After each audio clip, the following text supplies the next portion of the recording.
I had a cousin who was executive VP there. When I was going to chiropractic school, she got me a job in the summer. Sexy title.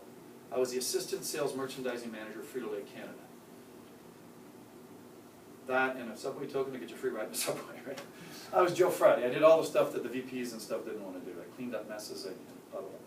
When they did a new product launch, their executive sales team would lock themselves in the friggin' boardroom, just a little bit bigger than this, and they would role play and hammer it 8, 10, 12, 14 hours a day for a week or two pre a product launch. They were peak performers, man. They wanted that stuff to go like that. And for me, and what I perceive chiropractic to be, and how big it is, and the impact we make on people's lives, why would we not want to like drill it down right to, you know, a level of like completely unconscious competence? Remember those things, right? The layers, the 4 layers of conscious competence? Do you have to quick review? So the first layer is called unconscious incompetence. You're terrible at it, but you're so terrible at it you don't even know it, right? And then you grow from that and you get to unconscious competence, where it's like you get to conscious incompetence, where you're bad at it, but at least you're aware of it, right? And then you go to conscious competence, where you're good at it, but you really got to think about it. And then of course the highest level is we get to unconscious competence, where it's like driving a car, right? I had the privilege of driving my fun little Porsche Boxster down from North Bay to, you know, to have this experience and bombing around Toronto and stuff. It's like, you know, when you think about it actually, from the other side, it's like, there's all of these moving parts, right? Particularly when you're driving a stick. You know, your legs and arms are doing all kinds of different things. I'm, you know, going down the 427 at like Mach 7 with my hair on fire, and it's like, you don't even think about it. You're at, hopefully all of you, I'm driving, are at a level of unconscious competence with that. But think about when you tried to learn to drive. I mean, particularly a stick, I mean, I stalled it, I, you know, did all kinds of crazy things. And so, with this opportunity, which is why I you know, borrowed my buddy Pete Amlinger's office, right? What a better place to drill it down and role play than in the morphogenic fields of a freaking chiropractic office.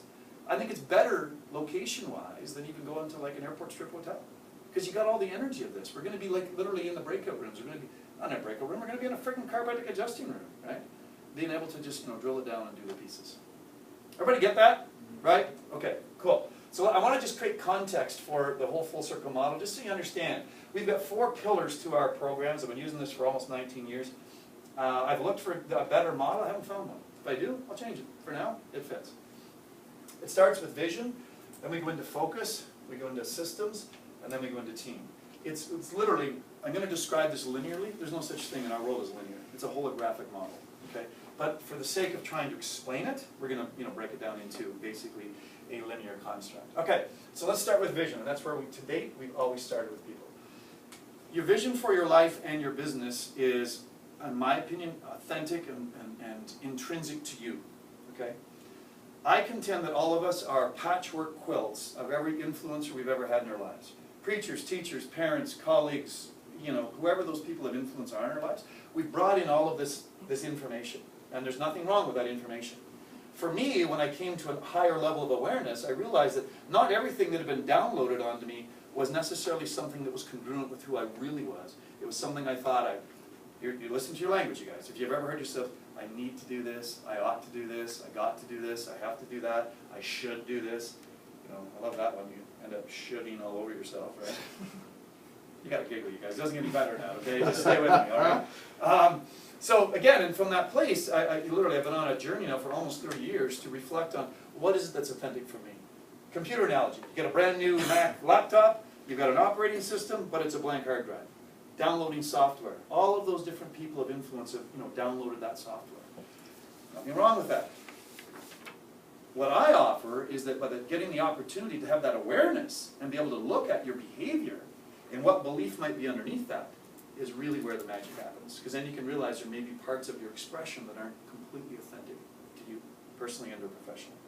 I'll hammer it again, you guys. I love this saying. It works for me. I'm going to stick to it. If you get bored, sorry, sucks to be you. How you do anything is how you do everything, right? So how you show up in this room, whether you choose to play flat out or at 70% this weekend, that's you. I promise you that's how you're showing up in your relationships. That's how you're showing up in your practice, to your practice members. Not judging. Hope that comes across as observation, not judgment. I would just choose to play it 100%, right? In my relationships, with my kids, with my spouse, with my, you know, my friends, with my athletics, with my business, right? So just observe yourself, you know, in that experience.